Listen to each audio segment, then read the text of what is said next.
Today on Ag News Daily. It is a great feeling when you go out there with that post-emergence herbicide pass and you see these tall weeds die. It's like, yeah, I got those weeds. That's right. I'm a good farmer, etc. But at the end of the day, you are because you're going to have big weeds, you're going to have small weeds, and they're all get the same rate typically. And you are going to find that unique individual that's resistant.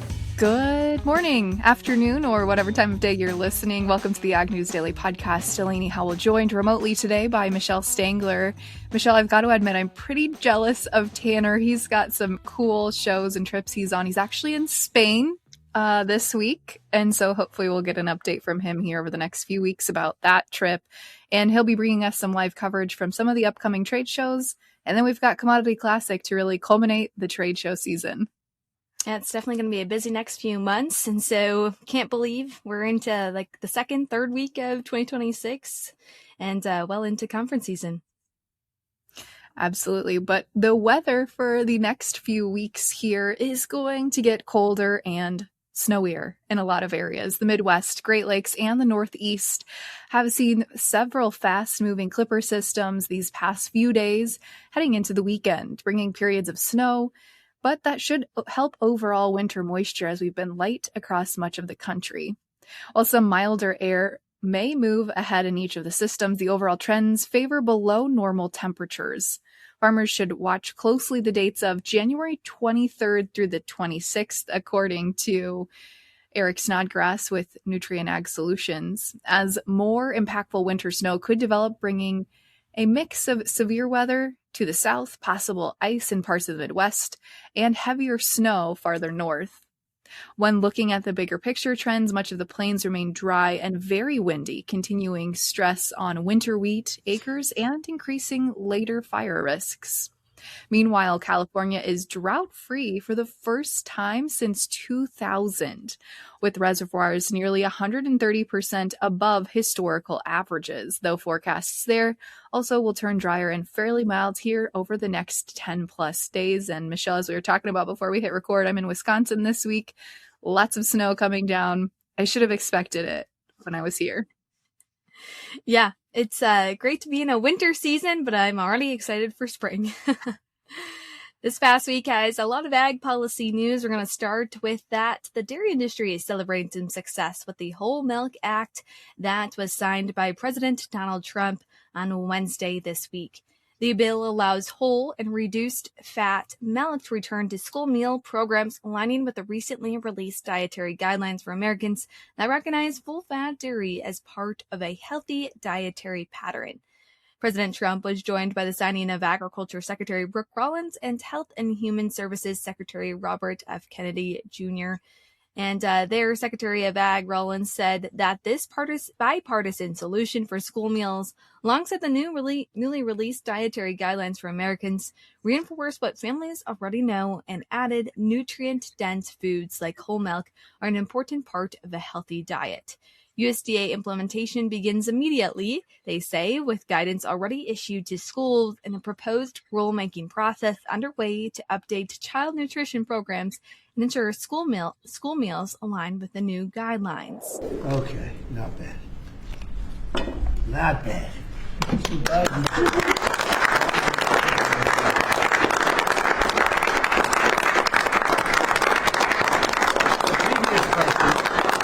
It's signed by Autopilot. So you can never make a mistake. They made a lot of mistakes. Anyway, here it is. Thank you. Thank you all very much.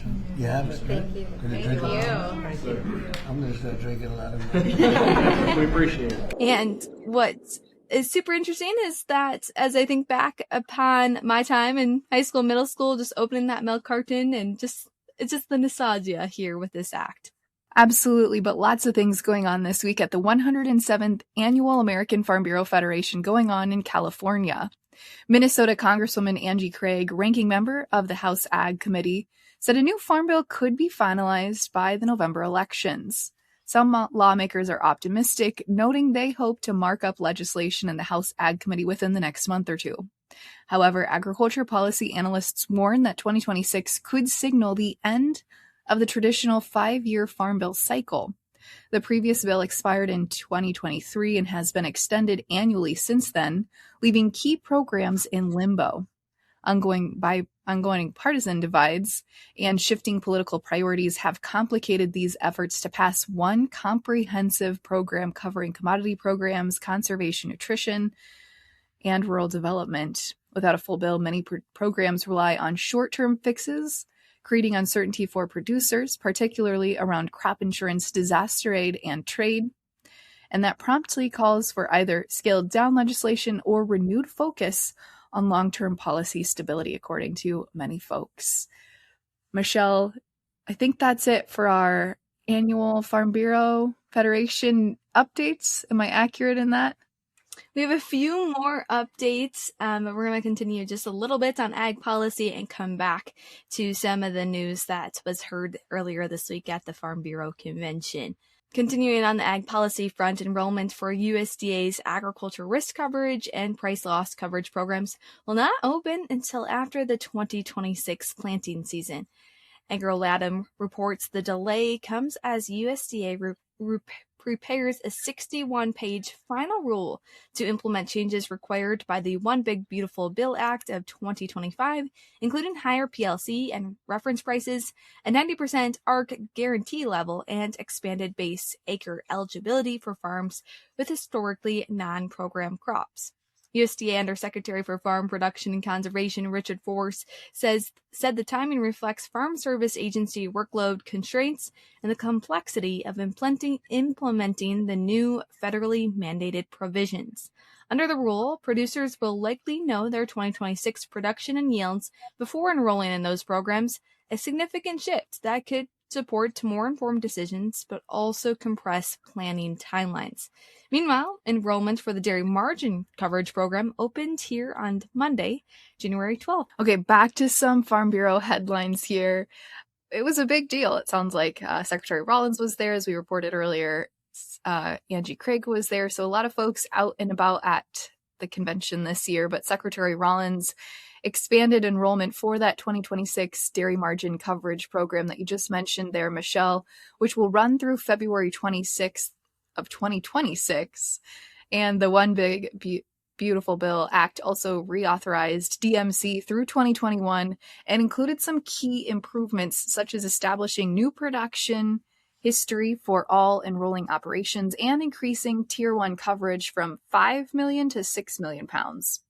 We also saw Secretary Rollins announced plans for the Agriculture Marketing Service to push up to $80 million in specialty crops, including raisins, almonds, grapes, grape juice, grapes, and pistachios from American farmers and producers. These commodities will be distributed to food banks and nutrition assistance programs nationwide, supporting both rural communities and those in need of nutrition assistance. Well, like you mentioned, all 4 leaders of Congress's agriculture committees came together during the mid-general session to discuss issues affecting rural America.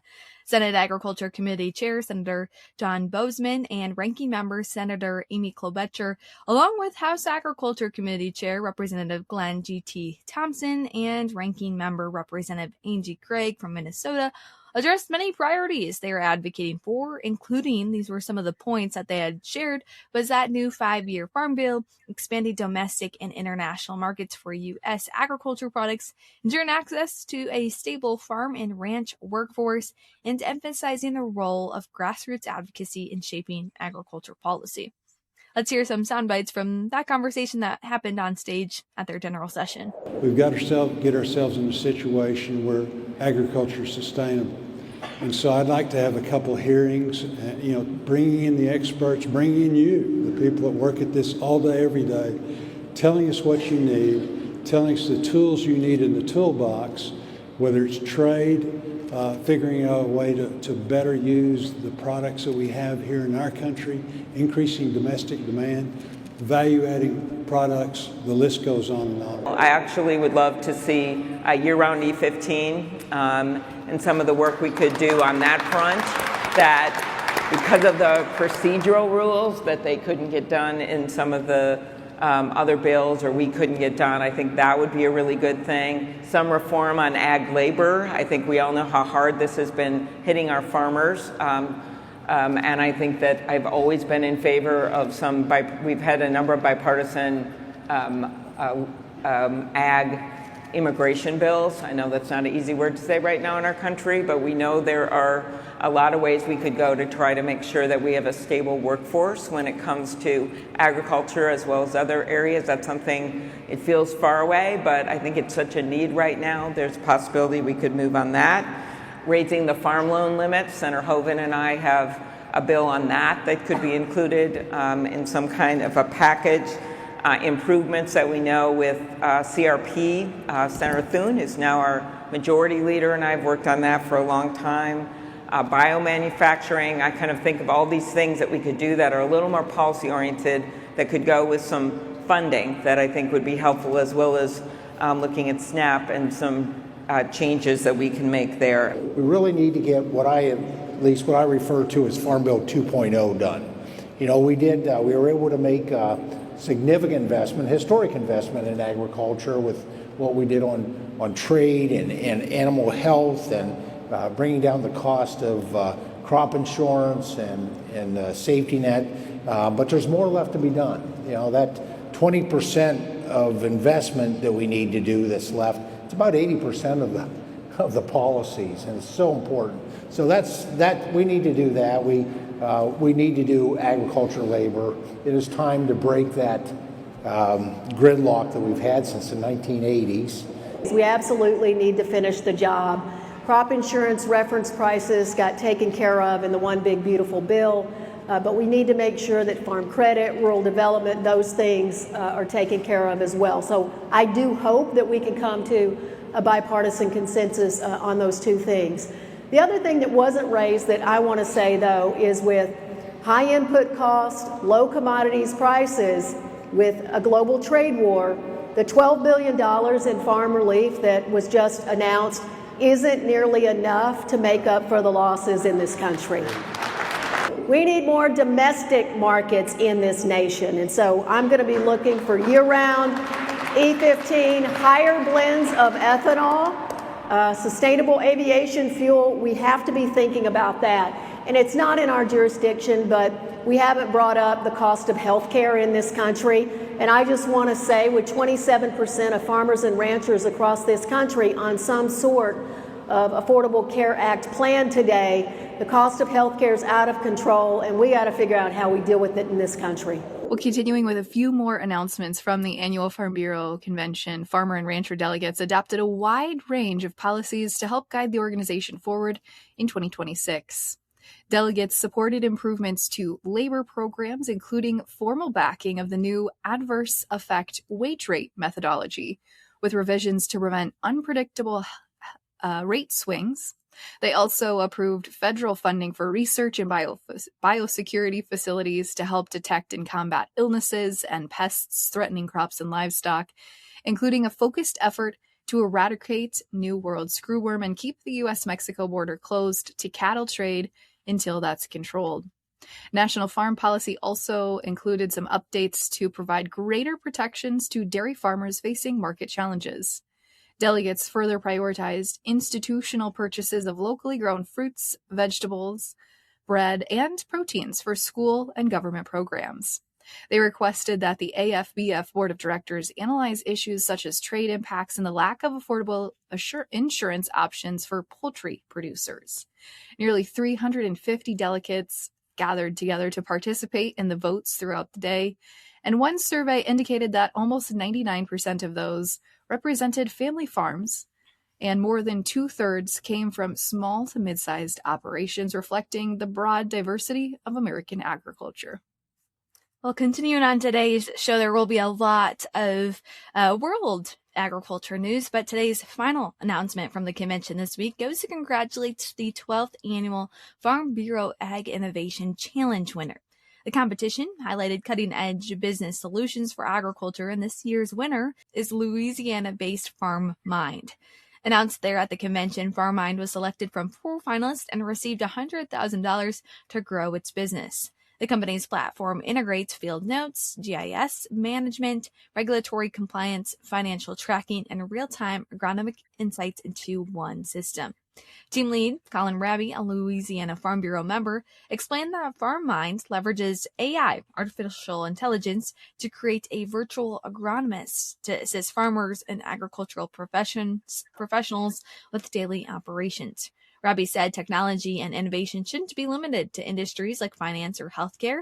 The company is making advanced AI and automation accessible, usable, and easy to use for those on the front lines of agriculture. The Ag Innovation Challenge continues to showcase how technology can push the boundaries of modern farming. Well, Michelle, switching tracks here as we take a look at some of the larger global events going on. Canada's oil industry is watching closely as U.S. military action in Venezuela and potential impacts on the global energy markets continue to play out. Venezuela holds the world's largest proven oil reserves, more than Saudi Arabia and Canada, which ranks third, and its heavy crude is very similar to that of Canada's. However, decades of mismanagement left Venezuela's oil infrastructure in disrepair, with many skilled workers forced to leave the country. Experts estimate it could take at least 10 years and massive investments to restore production to previous levels. Last week, Venezuelan President Maduro and his wife were arraigned in a Manhattan federal court on drug trafficking charges, and U.S. President Donald Trump met with top oil executives at the White House to discuss investing in Venezuela, aiming to inject about $100 billion to rebuild the country's energy sector. President Trump framed the plan as increasing U.S. energy supplies and lowering domestic prices, while critics, including political commentator Mike Biedenau, argue that actions are more about controlling oil resources than addressing drug trafficking. U.S. oil majors like Exxon, Chevron, and ConocoPhillips remain cautious due to political instability and investment risks, while U.S. forces continue to enforce an oil embargo at sea. Well, some new data from the Association of Equipment Manufacturers shows U.S. sales of agricultural equipment fell in December of 2025 compared to a year earlier. Tractor sales dropped 15%, while combine sales declined 4.3%. In Canada, if we look there, tractor sales were down nearly 14%, but combine sales jumped 26% over the same period. Kurt Blades, AEM Senior Vice President, said the decline reflects economic pressures that farmers have faced in recent months, stating, despite the short-term drop, equipment manufacturers remain committed to providing farmers with the machinery they need, he said. Looking ahead, AEM is confident in the agriculture equipment industry's resiliency, and ability to adapt through 2026. Well, Michelle, one of our final headlines for today, despite high grocery prices, U.S. meat demand remains strong throughout 2025 as we look at some data in review. According to Glenn Tonser, agricultural economics professor at Kansas State University, only 17% of Americans said their finances improved in December, while over a third reported their finances were worsening. These shifts can affect often how consumers buy beef, pork, chicken, and seafood at home or away from home. Price concerns were highlighted in late 2025, especially around beef, but consumers focused on taste and freshness, and that remains the top factor in meat purchases. While tighter wallets could be a headwind in 2026, Tonser emphasizes that the overall demand picture remains solid, and the K-State monthly meat demand monitor helps producers understand these nuanced trends. The monthly meat demand monitor, that's a mouthful. Well, in today's interview, we're sitting down with Dean Grossnickle. He's a technical development lead at Syngenta to talk all things crop production and some ideas and strategies, perhaps, for the 2026 growing season and how to get into it with confidence. Let's get into that interview. Well, I can't believe it's now into January and we are now kind of getting into that spring season. Joined with me is Dean from Syngenta. Dean, tell us a little bit about who you are, what you do at Syngenta, and some of the things you're working on right now here in January. Yeah, thanks. Yeah, my name is Dean Grossnickle, technical development lead for the West Heartland commercial unit within Syngenta. Basically, that covers the territories of Iowa, Nebraska, Kansas, Minnesota, South Dakota, and part of North Dakota. And so basically my job within Syngenta, I work with all our crop protection agronomists within the field. And I'm that liaison between the R&D group and then our agronomy force. And so a lot of my job entails as a new product gets launched, like say Opello, which is one of our new insecticides, or Victrato, which is one of our new seed care nematicides. As those get labeled, they then come to the commercial to be sold. But then I need to generate data for that. So as we go through 2026, any corn rootworm data for Opello, I need to generate that within my group. And so that is kind of what we do. And then also what I do is called active ingredient sales support. So that kind of falls into that realm. But okay, so say like one of our herbicides, Acuron GT, for example, we want to understand what adjuvants can better work with that product. I generate the trial, I put it out with a third-party resource like Iowa State University or Nebraska, et cetera, and generate that data to help farmers, retailers, et cetera, make the right choices for our crop protection products. As you look about some of these early season decisions now as we head into some of those spring months, what do you think from your perspective as we look at this bigger picture have the biggest impact as we continue into the cropping season in summer? Well, the one thing that is probably the biggest impact that everybody's got to deal with every year is weed control. And the problem with that is it's becoming more and more difficult. Specifically when we talk about Palmer amaranth and tall water hemp are the ones that come to mind, but there's many other weeds like horseweed / mare's tail or kochia. All those are developing more and more resistance to the herbicides that we have out there. So we naturally we have to think differently when it comes to trying to tackle some of these weeds. Some of those are early or cool season germinating type weeds. Some of them are germinate more in the heat of the summer. So they got different emergence patterns. How do I tackle the weeds that are specifically to my field and my crop? We got to do that every year. How do I do that? And that's usually what's top of mind to a lot of growers. And so how do we do that? To me, it's about starting really, really with a good foundation and base. And that's a soil applied residual, if you can use them, depending on any corn, soybeans, et cetera. That soil applied residual in a stout, robust rate. And then we always know that some weed's going to escape through that, no matter what rate we put out there. We got the panacea of trying to do a one rate, one shot deal. There's always going to be something that comes through that you're going to have to clean up post emergence. The best strategy is to have as few weeds poke up through that initial herbicide that you have to manage post. Because the more weeds that we have post, the more we're going to find that unique individual that is resistant to the strategy that we're trying to employ. So if we can eliminate that, we're going to set ourselves with the best foot forward to maintain what herbicides that we have now and have that longevity and sustainability for the future. I look at it, for me, it'd be like a nice robust rate of like a Storm that's in our portfolio, 4 active ingredients. They go down onto that soil in a robust rate. Then we might follow that up with a Halix GT or something like that. But ultimately, it's to limit that selection pressure post, whether it's corn, soybeans, even in a wheat scenario. Try and do that. That's going to set us up for success and give us the most yield possible, because we don't have those weeds competing with for moisture, sunlight, nutrients, etc. So as you've seen in your career, the trends of working with farmers, are a lot of them considering to have more of the strategic approach, have more reactive than proactive? What have you seen? Well, that's a good question. Unfortunately, and this goes back to when I grew up on the farm and my dad. Unfortunately, we all have this tendency to like to see weeds die. And so because of that, we like to see as many weeds come up and then usually tackle them post-emergence. I really think that's a really bad strategy because of what I laid out there a little bit earlier. But it plays into the idea that I got the most bang for my buck out of that herbicide choice. And I get it.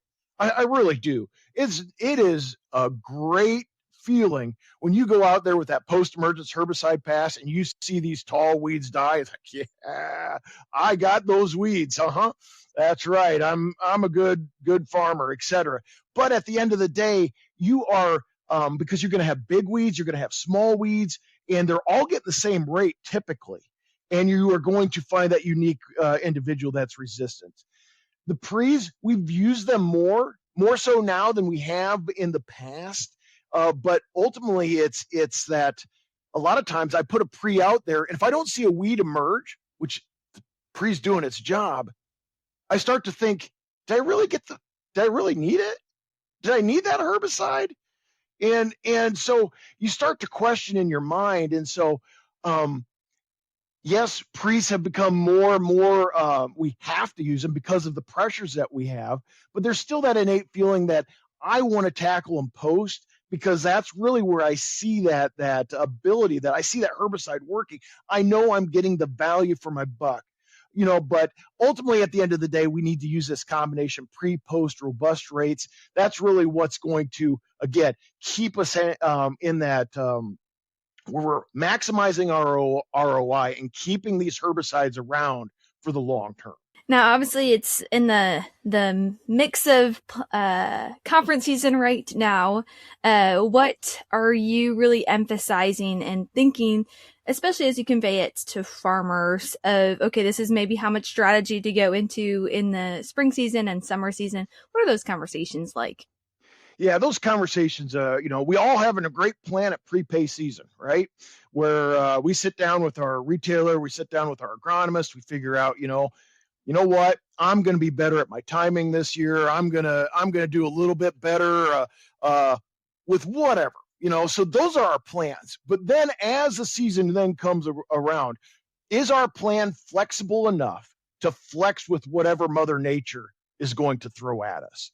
And so that's a lot of the conversations that I'm having. We just talked about the weed control aspect of it. The other thing that's on top of a lot of growers' minds is this fungicide portion, specifically in Iowa and Nebraska, Kansas. We got hit hard with southern rust, even up into southern Minnesota. So that's top of mind, because there's a lot of growers. If you had a susceptible hybrid, you might have lost a lot of yield to southern rust. Okay, so the natural question is southern rust going to be a problem this next year? And so a lot of my meetings, we talk about that. So if we think about that disease, what's the true thing about southern rust? It has to blow up from the south each and every year. Unlike tar spot, which is on the dead plant material, it's here. The inoculum's here. So now all of a sudden we got to grow the right crop corn. We have the inoculum. Now all we need is that third leg of the disease triangle, the environment, and tar spot can be a problem. On the other hand, southern rust, which was the problem last year, it does have to blow up from the south. So we're starting off with a clean slate. We don't have the inoculum here. We are going to grow corn.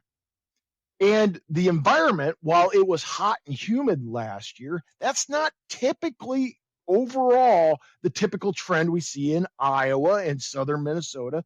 Yeah, in Nebraska, Kansas, we can get some of that. So when we come to those two diseases, a lot of growers are saying, well, I need to prepare for southern rust. I would say we need to prepare for whatever Mother Nature is going to throw at us.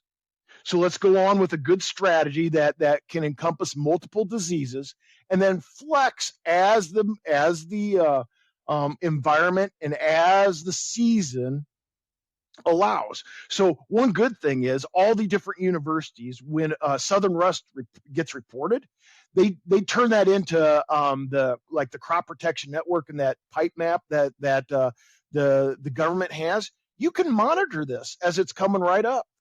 And so you could have the plan. I knew in June we were starting to see southern rust creep its way up into Iowa. So with that being said, now does the environment, is it conducive to that problem? And with a new nice product in our portfolio would be Mirvasneal. It's great on tar spot, great on southern rust, etc. So have the plan in place, and then depending on what Mother Nature throws at us, we can flex to that and make sure we preserve the most yield that is possible. But I think a lot of times, up until 2024, and this was even in western Iowa, eastern Nebraska, southern rust was a problem in 24. Prior to that, it had been 10 to 12 years before we saw southern rust actually take a lot of yield in the state of Iowa. So really, is that the disease that I need to be on point for? I need to understand that it can come up. But at the end of the day, I need to flex to whatever the environment's gonna bring. Now, I know we're talking a lot about corn, but there is some speculation that some farmers might plant a few more acres of soybeans, soybean cyst and nematode. Tell us a little bit about what you're watching there. Yeah, soybean cyst nematode, and if anybody's watched Dr. Greg Tilke from Iowa State University and other nematologists around, they always bring up the map. It's been soybean cyst nematode has robbed a lot of yield from us over the last few years. Problem is, what do we do to combat that pest? And a lot of times it was just that host plant resistance, right? PI 88788. That was all we had to deal with it. And as, again, that pest has developed resistance to that trait, what do? We have some seed treatments that we can employ, and we got some, Peking varieties that are also resistant to soybean cyst nematode. It used to be that those are few and far between. They're becoming more and more available for growers. So if you can find a Peking variety that is in the maturity group that you want, that's going to be great. That's going to help stave off that soybean cyst nematode. I also like to pair that with a seed treatment. Like for us, we just launched our brand new one. We got a label here right before the end of the year, and with Victrato. It helps control soybean cyst nematode, that first generation for sure, and then help limit egg production going forward within that year. That's going to help, that yield robbing pest, because when that nematode gets on that root, it's sucking nutrients out of that plant, moisture out of that plant, etc., and causing some yield loss. So both from that standpoint, if we can control those nematodes, we're going to be in a much better spot.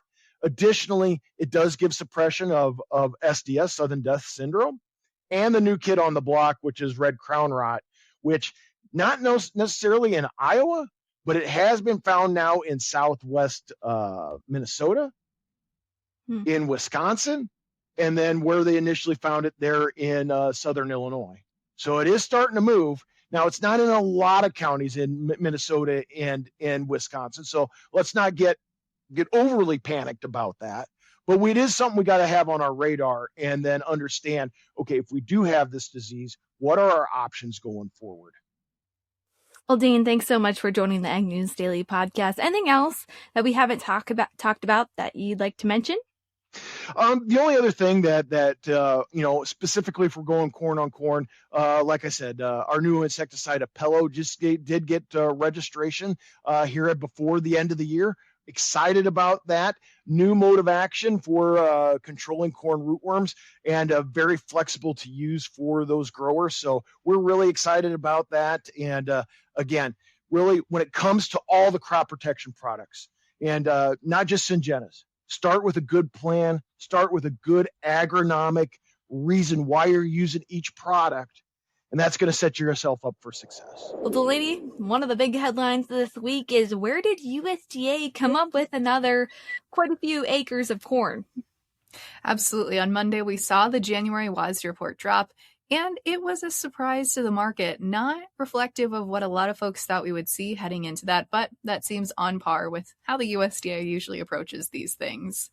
They reflected on Monday's report a record-breaking 2025 U.S. corn harvest of 17 billion bushels. That's up 14% from 2024. We saw an average yield reflected of a 186.5. That is a new national record. And soybean yields also hit a record at 53 bushels per acre, though total production fell just slightly to about 4.26 billion bushels. Cotton production dropped 3% to about 3.9 million bales, and sorghum surged 27% to 437 million bushels. Rice production also declined about 7%, and overall, experts say that the corn increase was driven by both higher yields and expanded harvest acreage, particularly in the Western Corn Belt. Garrett Toy of Ag Trader Talk noted that North and South Dakota accounted for 6.1 million harvested acres. North Dakota State University economist Frayne Olson also said strong growing conditions boosted corn silage, causing storage challenges. And Randy Martinson of Martinson Ag Risk Management explained that more corn was combined for grain rather than chopped for silage. So a little bit of where we saw some of those acres and bushels come from. Minnesota yields rose 8 bushels to 201. Missouri increased 7 bushels to 185, and other regions also saw high or nearly record yields, helping push those corn production numbers to the all-time. So certainly the report focused primarily on corn, and following the drop of the report on Monday, corn traded nearly the limit down, losing about 25 cents at the close and trading sideways the rest of the week, while soybeans did not provide much of a reaction. But certainly a lot of producers were chatting about this after the report dropped, Michelle. Yeah, saw some memes that poking fun of where did these acres come into play. So that'll be fun to continue to watch the markets in the next week, how that reaction will continue. Well, you can keep up to date with us on Ag News Daily on all social platforms, or just right here on the podcast every week. We'd love to have you send in your questions or thoughts about topics we should be covering. But Michelle, with that, what do you say we let the people go? Let's let them go.